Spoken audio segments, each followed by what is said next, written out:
Merci de nous rester fidèles sur les ondes de la 89.3 FM. Tout de suite, le journal.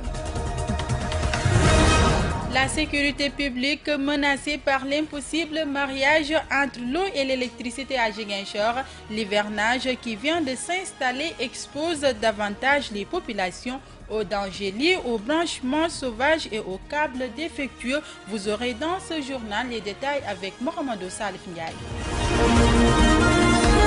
À l'Indiane, le danger a une toute autre origine. Tel un monstre, le caniveau qui traverse le quartier avale des vies humaines innocentes pendant les périodes de fortes pluies.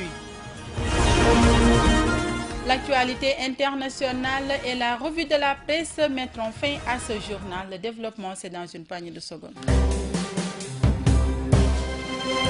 Bienvenue dans cette principale édition présentée par Rokhaya Bey et mise en onde par Mahfouz Kouyaté. La banque de sang du centre hospitalier régional de Ziguinchor encourage les donneurs de sang à poursuivre leur acte humanitaire pour sauver des vies.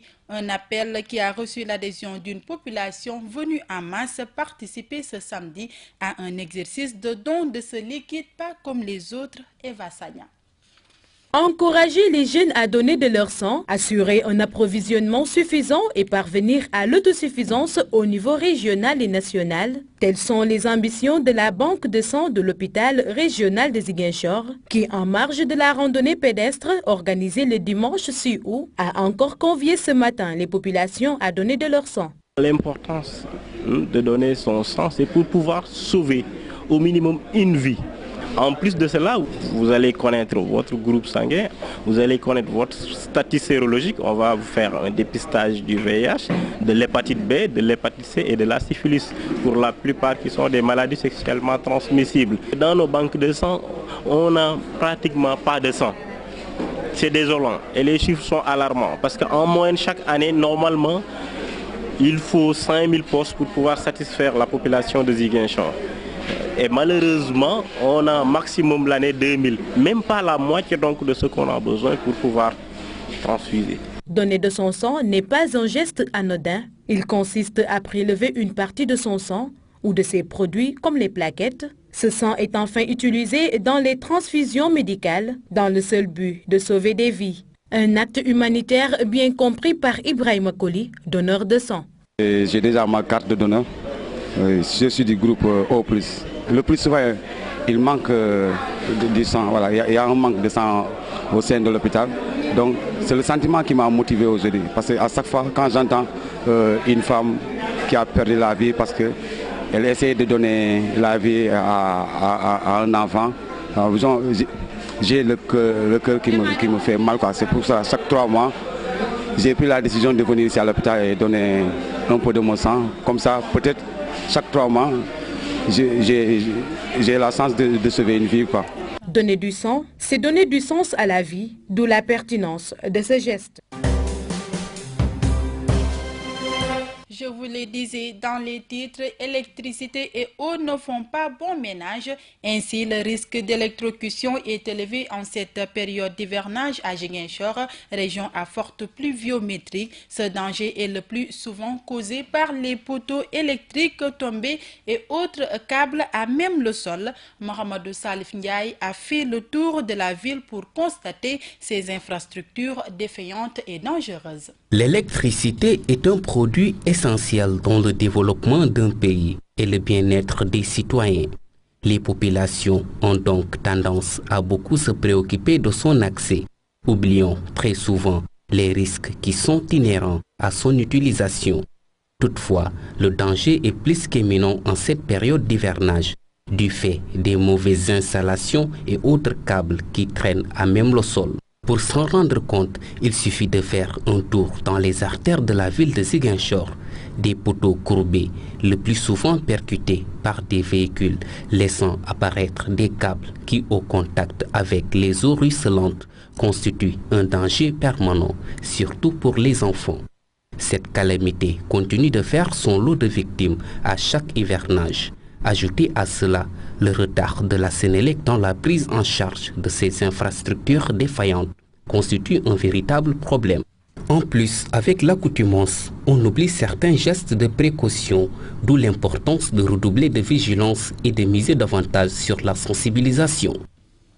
Les riverains du canal à ciel ouvert de Lindiane à Ziguinchor accentuent la surveillance des enfants depuis le début de l'hivernage. L'eau qui coule dans ce grand trou béant emporte souvent des enfants en baignade. Du coup, le canal de Lindiane devient le cauchemar des parents qui réclament des autorités une intervention pour éviter la survenue des drames comme c'est souvent le cas. Reportage Sissa Okoli. Vieux de plus d'une vingtaine d'années, le canal à ciel ouvert de Lindiane qui traverse les quartiers de Djiringo, Soukopapay et une partie de Koloban, tous quartiers périphériques de Ziguinchor commune, occasionnent parfois des pertes en vie humaine, surtout en cette saison de pluie. Mohamed Sissé, riverain.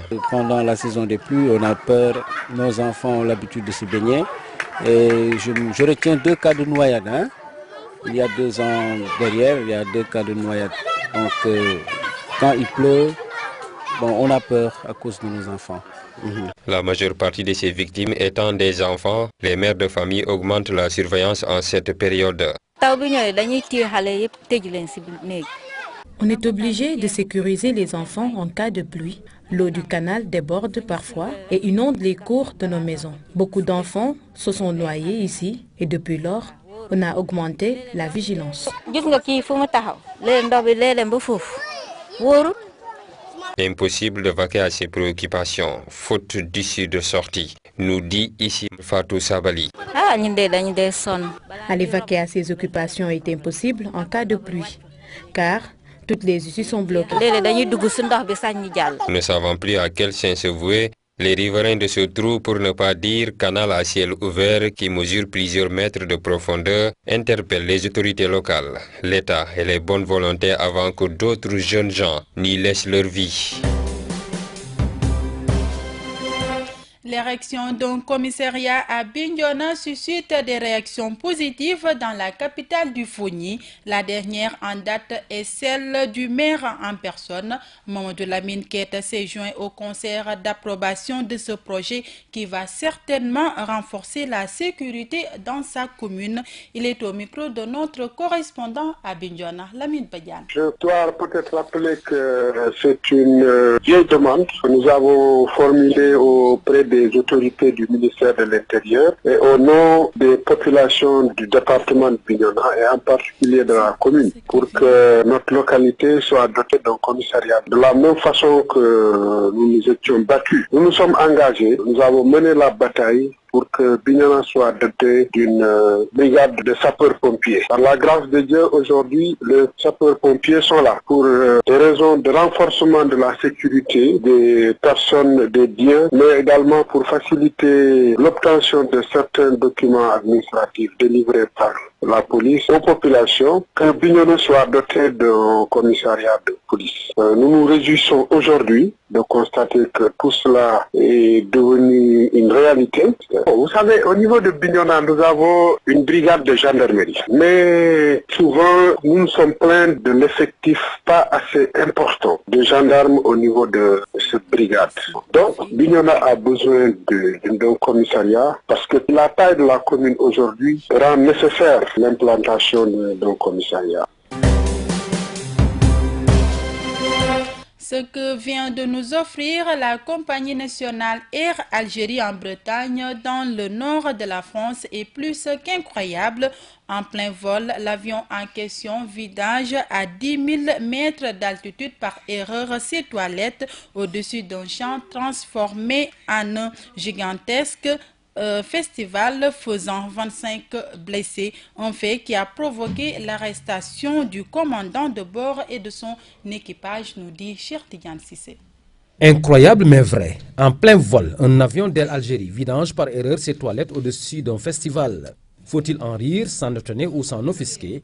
Ce que vient de nous offrir la compagnie nationale est digne d'un scénario des plus incroyables. Actu 7, qui a livré cette information, précise que des centaines de kilos de déjection déversés près de 10 000 mètres d'altitude sont comme par hasard tombés sur un vaste champ en pleine nature bretonne, transformé pour l'occasion en une gigantesque scène de festival. Et naturellement, des festivaliers étaient présents à ce moment de l'incident. 25 personnes plus ou moins en sont sorties avec des blessures parce qu'elles ont reçu sur la tête et le corps des matières fécales, parfois même solides, sans parler des odeurs nauséabondes qui ont envahi le terrain du festival. Alertés, les policiers anglais ont procédé à l'arrestation du commandant de bord et de l'équipage afin de lancer l'enquête sur cet incident à la limite insolite. L'actualité internationale de ce samedi 12 août nous conduit au Kenya et en Israël. Synthèse de Cheikh Tidiane Cissé. Les résultats étaient attendus et redoutés. Le président kenyan Uhuru Kenyatta a été réélu avec 54,27% des voix ce vendredi. Dans la soirée, la liesse de ses partisans contrastait avec les émeutes qui se multiplient depuis mardi, jour de scrutin. Uhuru Kenyatta, qui dirigera le pays encore 5 ans, a appelé à la paix avec son rival Raila Odinga. Ce dernier a rassemblé 44,74% des suffrages. Nous devons travailler ensemble, nous devons nous associer, nous devons grandir ensemble, nous devons développer ce pays ensemble. Nous sommes prêts à nous engager, à dialoguer, à discuter pour bâtir ensemble notre nation, a déclaré le président réélu. Enfin, le doyen de l'humanité Israël, Cristal, est mort à l'âge de 113 ans. Il avait été reconnu par le Guinness des records comme l'homme vivant le plus vieux du monde l'an dernier à l'âge de 112 ans. Né en Pologne en 1903, il a survécu à sa déportation au camp d'Auschwitz où sont mortes sa femme, 2 de ses enfants et d'autres membres de sa famille. En 1950, il s'était installé en Israël.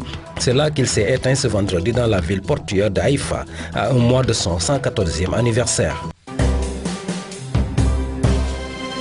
Tout de suite, le rappel des titres. La sécurité publique menacée par l'impossible mariage entre l'eau et l'électricité à Ziguinchor. L'hivernage qui vient de s'installer expose davantage les populations aux dangers liés aux branchements chauvages et aux câbles défectueux. À Lindiane, le danger a une toute autre origine, tel un monstre, le caniveau qui traverse le quartier avale des vies humaines innocentes pendant les périodes de fortes pluies. C'est la fin de cette édition présentée par Rokhaya Bey, réalisée par Papo Mané et mise en onde par Mahfous Kouyaté. Merci de votre fidélité. Retrouvez Sissa Okoli à 14h pour les brèves en Wolof. Quant à moi, je vous donne rendez-vous demain à la même